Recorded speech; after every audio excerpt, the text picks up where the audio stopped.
What's up, YouTube? This is Too Raw for TV. All right, as always, I want to remind you guys, if you're listening to this video, you're watching this video, and you haven't subscribed to Too Raw for TV, please subscribe to Too Raw for TV. I want to thank all of my new subscribers that I've noticed have come aboard as of late. I also want to let you guys know to hit that notification bell so that you're notified of every video that drops on my channel. All right. Also, hit that like button if you like or at least appreciate the content that's on this channel. Sorry for the black screen video, but I'm not at home right now. So I'm recording, not at home, you know what I'm saying? And you got stalkers out there and people be, you know what it is. You know what time it is. So anyway, I want to give a shout out also to anybody that has donated to my channel. And if you want to donate to my channel, you can do so in the links in the description box. And if you want to sign up to the Patreon, for only $2 per month, you're able to sign up to the Patreon, and I'll talk about stuff on the Patreon that I don't talk about on YouTube for obvious reasons, censorship, whatever. Ticket TV already did a video about this.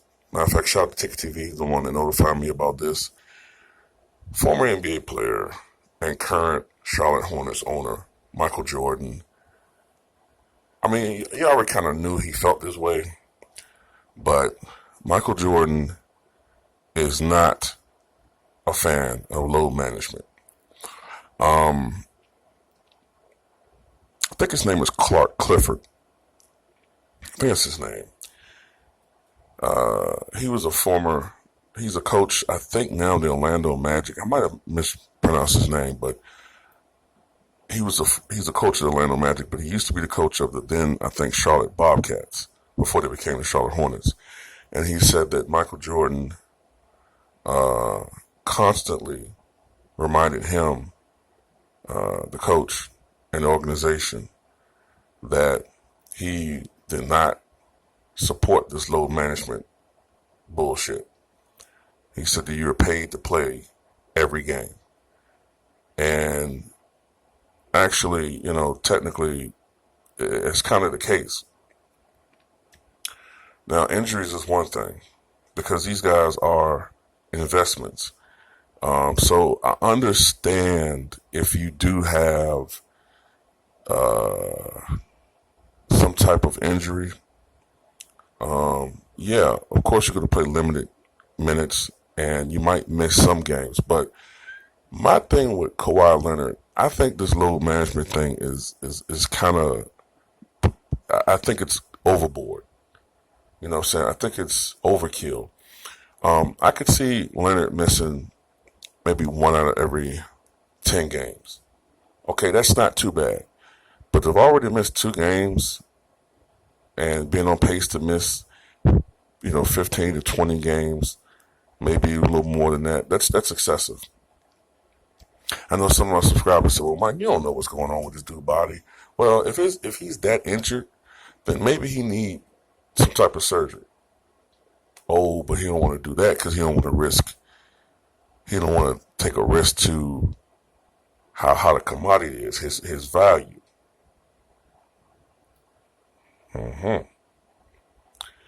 But this era is totally soft, man. It's totally soft compared to the older eras.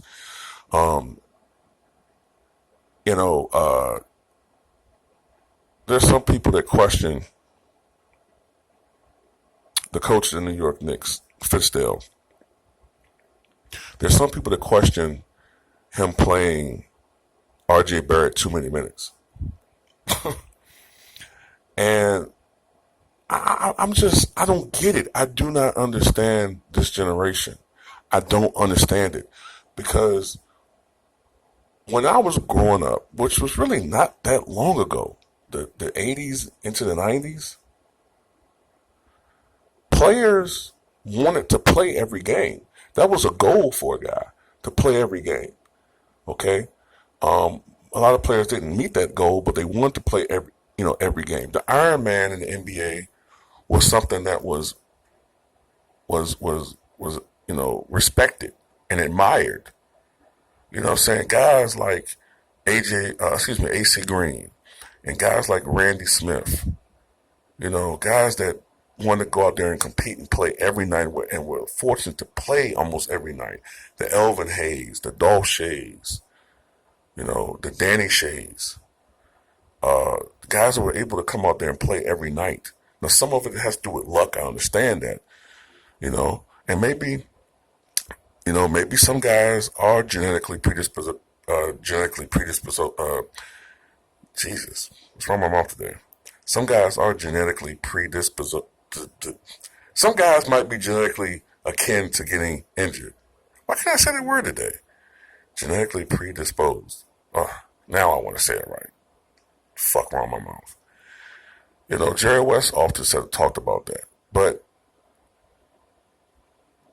yeah, guys used to play. They try to play every game. They try to play as many games as possible. And a young dude, come on now, a young guy with fresh legs, he's expected to play minutes, especially if you're a coveted high draft pick, on a poor team. Glenn Rice used to play 40 minutes every night. Larry Johnson used to, play heavy minutes. Now, I know somebody might say, well, maybe that contributed to his back problems. He would probably have back problems anyway. Allen Iverson, he played 40 plus minutes a night. Michael Jordan, he played 38 to 40, 41 minutes a night. Scottie Pippen, 37, 39, 40 minutes a night. Charles Barkley, his fat ass, he played 38, 40 minutes a night. Okay? Even Shaq used to play 36, 37, 35 minutes a night. Come on, man. I remember when they used to play back-to-back playoff games. And we talking about deep into the season. We talking about April, May of the season. These guys played back-to-back playoff games. They got rid of that. Then I remember a couple of years ago, LeBron James was advocating maybe they should shorten the season from 82 games to 62 games. I'm like, come on, man. And now this, some people like, well, if it's working for Kawhi, then what's the problem? The problem is, and someone made a good point. Shout out to the subscriber who made this point. One of the problems is if he's missed a lot of games like this, okay, this could affect the Clippers seeding in the long run. I mean, you try to put them, you would think if he was going to do this load management, he would do it against the poorer teams. But it's always a back-to-back. He don't want to play back-to-backs. And I don't know. A guy of his caliber missing 15 to 20 games a season, that's going to affect that team's record. You know what I'm saying? Yeah, I understand that last year the Raptors actually had a better record percentage-wise in the games that he didn't play as opposed to the games he did play, but that's just some type of anomaly. Believe you me, the Raptors wouldn't have won the championship without Kawhi Leonard. Okay? And lo and behold, they lost a game to the Bucks last night. Now let's say that the finals is the Clippers versus the Bucks. What if the Clippers finish with a record that is identical or a game behind the Bucks? And some of these games are determined as to whether or not the Clippers have home court advantage to the playoffs or not. And then I have to keep bringing this up. Fans are expecting to see the best players in the world play. If a guy is injured, that's one thing. If a guy is hurt, that's one thing. But if a guy just doesn't want to play a back-to-back because he doesn't want to be sore, I'm sorry, man. That rubs me the wrong way, man. You know what I'm saying? Like, these guys, they're not cut in the same, they're not from the same cloth, cut from the same cloth that these older generation of guys are, man. Mm-mm. I'm telling you, the older generations, the Michael Jordans, and especially the generation when Jordan came in the league. The Larry Birds, the Magic Johnsons, the Julius Irvins. Let me put something like this. Do you see how tough Moses was on Charles Barkley? Because he felt Barkley was lazy because he wasn't in shape. But Charles did come out and play every game. Imagine some guy saying, look, I need 20 games off every year. He would have been out the league so fast. No matter if he was a great player,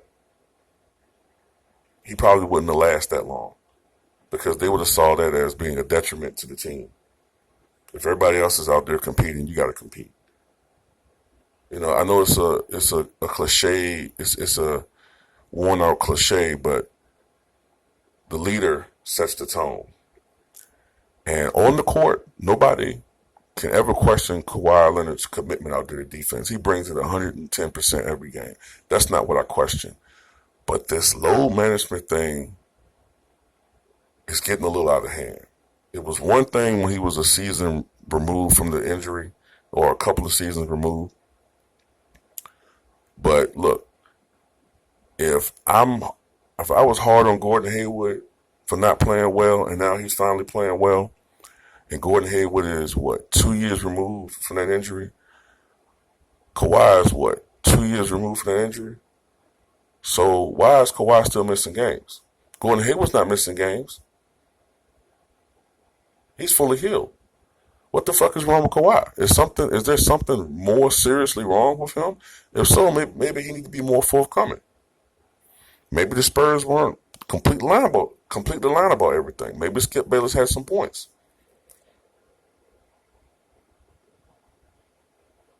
Maybe Kawhi is full of shit to a certain extent. Don't get me wrong, I think he's a great player, but there's certain things about him that do rub me the wrong way, man. And, Michael Jordan 100% correct, man. These guys aren't the same, man. These guys, they're baby, man. They're pussified. It's going to get to the point where the league's going to cut games from 82 to 70 or some shit, man. And I don't know, man. And then also, you can make the argument that Kawhi Leonard has a competitive advantage going to the postseason on fresher legs. Like, to make a comparison, Sugar Ray Leonard, when he faced Marvin Hagler, he knew that Hagler was more in shape than he was. Leonard had been out the game for a while. So Leonard had so many things done to put things into his favor. I think they had, instead of a 15-round fight, it was a 12-round fight. Back then, 12-round fights were not common. All right. Another thing Leonard had going for him was, I think the sizes of the gloves were in his favor. So many different other things were in his favor. And, I'm not saying that Leonard didn't win the fight, but he did tilt a lot of the rules and a lot of certain things to his advantage to give him a competitive advantage over Marvin Hagler. And he still almost lost the fight.